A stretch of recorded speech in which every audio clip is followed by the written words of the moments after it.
It's no secret the New York Knicks want to get back to the Eastern Conference Finals, but in order to do that, they got to get through Jimmy Butler, who's been on a tear so far in the playoffs.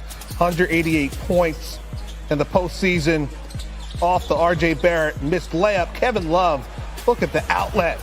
Full heave to Butler, who just bosses dude, and then slams it home. He said, we're together at home on the road through the good and bad. We believe we could do something special.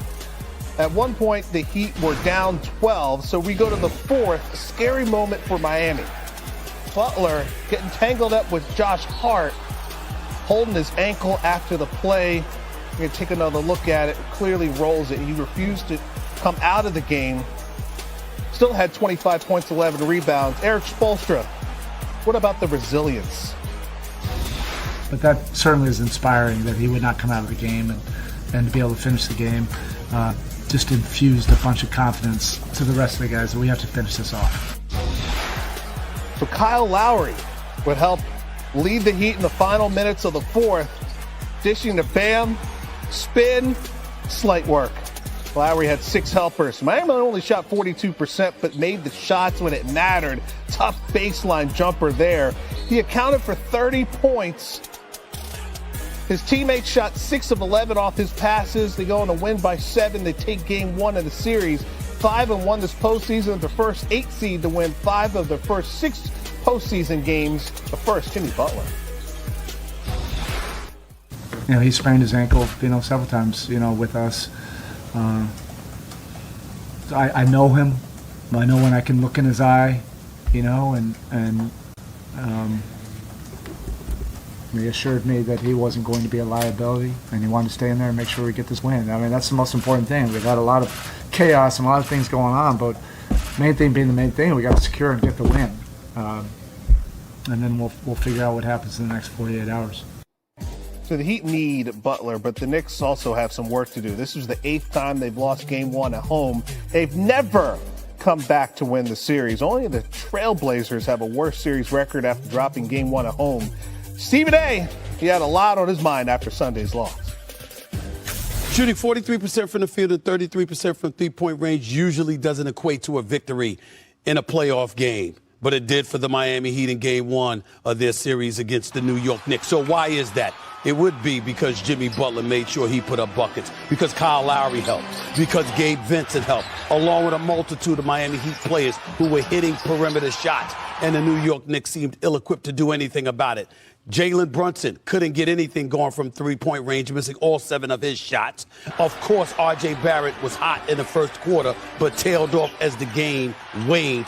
In the end, the New York Knicks couldn't get anything going offensively when they needed too much, which means they needed Julius Randle. They missed Julius Randle, and he's going to be a key to them having any shot at winning this series. Get physical, attack the boards, let Mitchell Robinson rebound and get other opportunities. But in the end, you've got to make shots. The Knicks couldn't do that in game 1. Miami could, and that's why they're up 1-0 in the Eastern Conference semifinals. So who can stop Steph Curry? Hopefully we'll never find out. Three-pointer. Bang!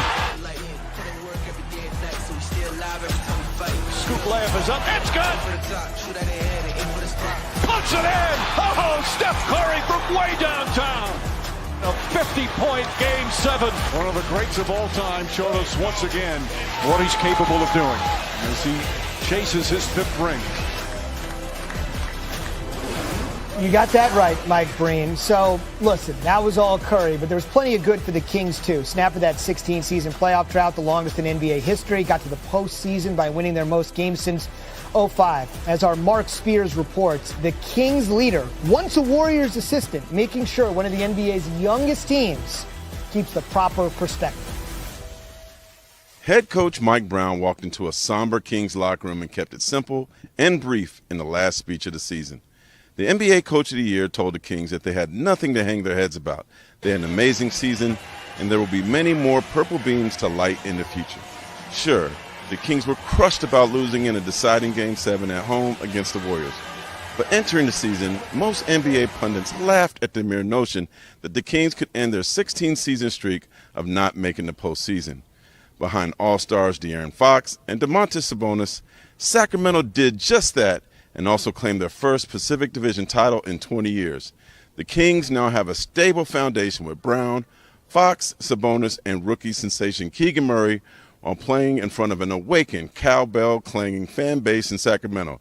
Yes, the season is over for the Kings, but they can hold their heads high as they are no longer jesters. In Sacramento, Mark Spears.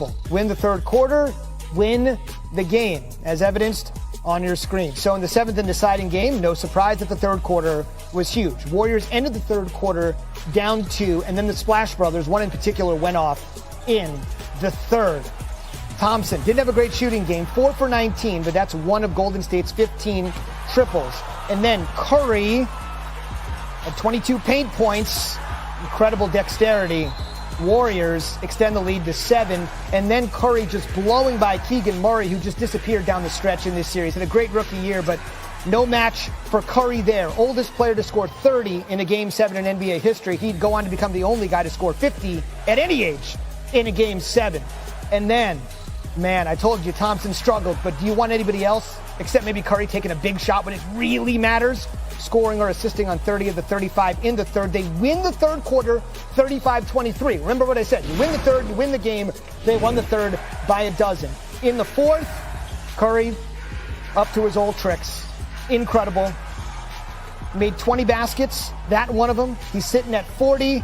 Here, the old step back 3. He wants some contact. Said Murray hit him. No foul call. Doesn't matter. He's at 43. And then this is what they call a little friendly fire. He's getting in there, dropping it, chomping on the old mouthpiece. Next time the Warriors had it, they also won the fourth, 29-19, which is why this game at the end was a runaway. Curry, 50 points on 20 of 38, 7 threes, one incredible series win. His fellow Splash Brother reminding us these types of performances in Steph's DNA. There's a reason he's a 2-time MVP, a Finals MVP, is because he pushes us over the top in moments like this. And when he's in the zone like that, you try to just get him in his spots, get him the ball, get out the way. And, gosh, what an incredible performance. This is a Game 7 I'll forever remember as the Steph Curry game. And he's just a joy to watch and play with. To watch Steph have the game that he had, total domination. Those are the moments that, I'm a basketball fan. As a fan, you can appreciate. As a teammate, that's the guy you want to go to war with. He left no doubt, and I think that's a beautiful thing. We always talk about Game 7 and, how big that is in sports. And to see a GOAT leave no doubt, it's absolutely incredible. That's instructive from Dre, because when a teammate becomes a fan like the rest of us, it's great. So Steph and LeBron, remember the 2015 finals, the Warriors snapping their 40-year championship drought, thanks to 25 from Curry, triple-double from Dre in the Game 6 clincher. The next year, of course, with the 73-win Warriors, and Mike Breen blocked by James, ringing in the ears of Cleveland fans forever. One of the most iconic plays in NBA history. And the Cavs would rally from 3-1 down to win it. It's their first championship that offseason. Of course, the Warriors got KD, brought the title back to the Bay. Steph dropped 34 and 10 dimes in the Game 5 clincher. LeBron had 41, but it wasn't enough. And then Golden State swept Cleveland in 2018 to end LeBron's second run with the Cavs.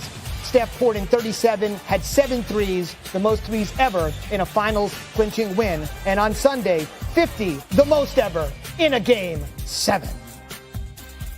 Man, after all those dizzying displays of greatness, what will the latest iteration give us? We'll find out starting Tuesday night in San Francisco. As promised, Big Perk is back. Your initial thoughts on the King versus Curry? Must-see TV. Get your popcorn out, toes wiggling like this. So look, we're talking about 2 of the greatest players to ever play the game going at it again. Forget the Cleveland and Golden State. We keeping this in-state. LA and San Francisco. I can't wait to see it. I think LeBron has a lot in the tank, and I actually think the Lakers wanted this matchup over the Kings. I think that LeBron feel like he got something when it comes